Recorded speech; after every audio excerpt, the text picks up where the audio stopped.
Pois muito bem, meus amigos, nesse vídeo eu quero fazer um anexo, explicar um pouco mais a respeito da visão da redenção dos mortos, para que vocês, quando lerem Doutrina e Convênios, a seção 138, vocês possam entender melhor. Nós sabemos que a igreja constrói anualmente centenas de templos em todo o redor do mundo. Mas por que a igreja constrói esses templos? Aí eu fui ler no discurso, um livro chamado Discurso de Brigham Young, na página 395. Olha que Brigham Young fala. O presidente Brigham Young profetizou isto a respeito deste dia, para que seja executado esse trabalho de redenção dos mortos. Terá que existir não apenas um templo, mas milhares e dezenas de milhares de homens e mulheres nesses templos entrarão para oficiar pelas pessoas que viveram em época tão remota quando o Senhor lhes revelar. O presidente Joseph F. Smith recebeu uma importante revelação concernente aos mortos. Como eu falei, está na seção 138. Em sua biografia, escrita pelo seu filho, o elder Joseph Fielding Smith, aprendemos as circunstâncias que envolveram esta revelação. Abre aspas. Na Conferência Geral de outubro de 1918, o presidente Joseph F. Smith declarou que durante os 5 meses que se haviam passado, ele vivera na presença do Espírito do Senhor. No decorrer de grande parte desse período, ele se encontrara confinado ao quarto em virtude de uma enfermidade. Ele disse o seguinte em seu discurso de abertura daquela conferência 89ª Conferência Semestral da Igreja, naquele ano.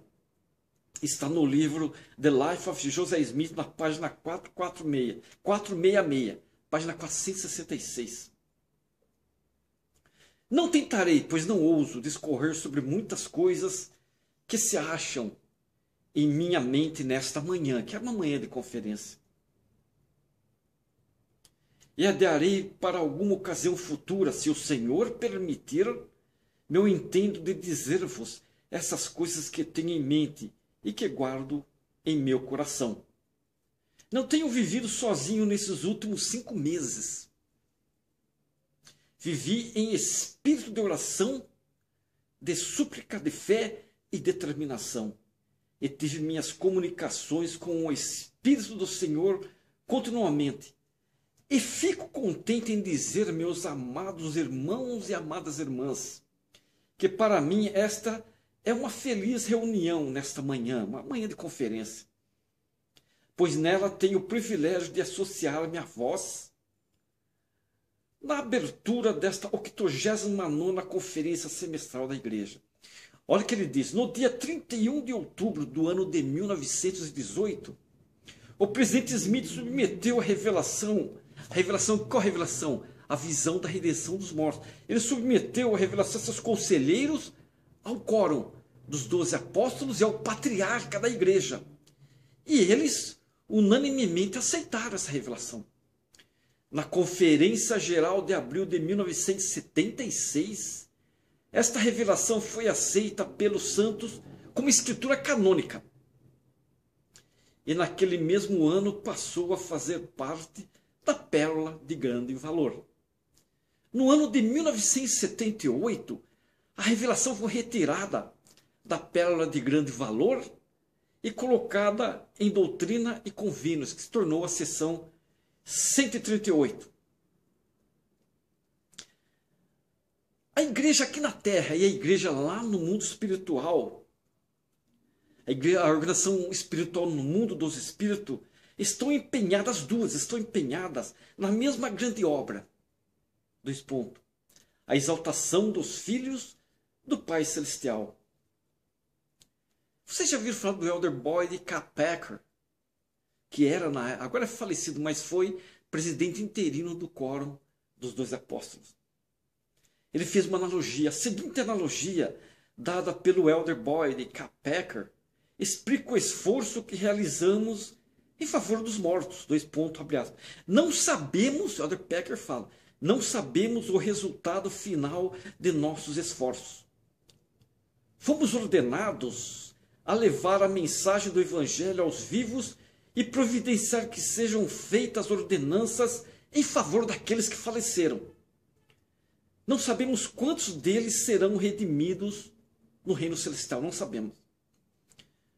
Tornamos apenas possível o progresso daqueles que assim desejarem. Isso poderia ser comparado a colocar recursos espirituais em um banco. Olha que analogia linda. Em favor e nome de um ancestral. Desconhecemos quando e quanto lhe será permitido sacar. Sabemos apenas que devemos abrir a conta para que seja usada pelos que forem dignos. Olha que interessante. O Elder Boyd K. Packer, nos lembrou da necessidade que temos em realizar esse trabalho com amor. Presta atenção. Chegamos agora a uma época em que, quem sabe, pela primeira vez nesta dispensação, devemos dar um passo atrás e considerar a inteira proporção do trabalho. Se ele nos deixar abismados, esse trabalho, é preciso que arregacemos as mangas e o enfrentemos. Ao contemplarmos sua extraordinária magnitude, ficamos assombrados. E mais do que assombroso, é um trabalho estafante, mas não é desalentador. Não é desalentador. Certo dia, ao considerar fervorosamente este assunto, percebi que há algo que qualquer um de nós pode fazer pelos que já morreram. Pude ver que todos nós podemos, por nós mesmos, cuidar deles, de todos eles, e amá-los. Foi essa a grande inspiração que tive, pois soube então que havia um ponto de partida. Não importa quantos sejam, não importa. Podemos amá-los e querer redimi-los. Todos nós temos em nosso íntimo o poder de aumentar nosso interesse e alcançar todos eles. Se ainda outro bilhão for acrescentado, também podemos cuidar deles. Se nos parecerem numerosos demais, iremos em frente. Se o processo for por demais tedioso, não desanimaremos. Se os registros foram perdidos, se os obstáculos e a oposição forem desalentadores, apesar deles, não desistiremos. Contudo, agora precisamos ter uma outra atitude, usar meios diferentes e nos valer da tecnologia. Precisamos redimir os mortos, todos eles, pois fomos ordenados a fazê-los. Olha que coisa interessante. E a igreja tem usado a tecnologia para redimir os mortos. Tentei com os olhos de minha mente, agora o presidente Kimball falando, esse grande profeta, foi um grande profeta. Olha o que o presidente Kimball fala. Tentei com os olhos de minha mente visualizar nossos progenitores que estão aguardando que nós, seus descendentes e membros da igreja na terra, façamos nosso dever para com eles. Pensei também no sentimento constrangedor que será para nós ao nos encontrarmos com eles após a morte e termos de reconhecer que não fomos tão fiéis como deveríamos ter sido aqui na terra, realizando essas ordenanças em seu favor. O presidente Spencer Kimball, ele um discurso chamado As Coisas Pertinentes à Eternidade. Está na Liahona de maio de 1977, página 4. Pois muito bem, eu quero listar algumas escrituras e falar a respeito do evangelho pregado aos mortos. 1 Pedro capítulo 3, versículos 18 a 20. O evangelho foi pregado aos mortos, para que eles possam ser julgados pelo mesmo padrão que será usado para julgar os que ouviram o evangelho na mortalidade. 1 Pedro 4,6, outra escritura. 1 Pedro capítulo 4, versículo 6. Podemos ler também Doutrina e Convênio, seção 138, do 31 ao 34, 57, ou a seção 76 e 73. As ordenanças realizadas na mortalidade pelo poder do sacerdócio são válidas tanto aqui como no mundo espiritual. O Senhor ordenou que sejam realizados batismos vicários, a fim de permitir que os que aceitaram o Evangelho lá no mundo espiritual, nessa dimensão espiritual, entrem em seu reino. 1 Coríntios, você pode ler 1 Coríntios capítulo 15, versículo 29. Elias apareceu a José Smith no templo de Kirtland e restaurou o poder para selar as chaves de selamento. Através das ordenanças do sacerdócio, os pais e os filhos, tanto os vivos como os mortos, se unem. A Israel dos últimos dias não pode tornar-se perfeita sem realizar a obra vicária pelos mortos. E tampouco os mortos podem ser aperfeiçoados sem que seja feita esta obra em seu favor, em favor deles. A seção 128 de Doutrina e Convênios, versículos 15, 18, 22, ou Hebreus capítulo 11, versículo 40. A Igreja de Jesus Cristo dos Santos dos últimos dias e seus membros têm a responsabilidade de manter um registro da obra realizada em favor dos mortos. O Senhor fez saber que a sua misericórdia, a misericórdia do Senhor, se estende ao limite extremo e que toda alma tem direito de ouvir o plano do Evangelho nesta vida aqui, ou no mundo espiritual. Todos os que ouvem e creem, arrependem-se e recebem o Evangelho em sua plenitude, estejam vivos ou mortos, são herdeiros de salvação no reino celestial de Deus. Joseph Fielding Smith, podemos ler isso em Doutrinas de Salvação, no livro de Doutrinas de Salvação, volume 2, página 132. Antes da crucificação do Senhor Jesus Cristo, existia um grande abismo separando os mortos justos daqueles que não tinham recebido o Evangelho. E ninguém podia atravessá-lo. Podemos ver isso em Lucas 16, 26.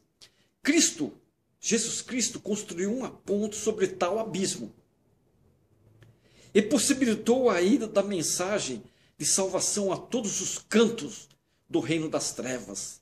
Desta forma, foram invadidos os limites do inferno e os mortos foram preparados para as ordenanças do Evangelho que devem ser efetuadas na terra, já que pertence à provação mortal.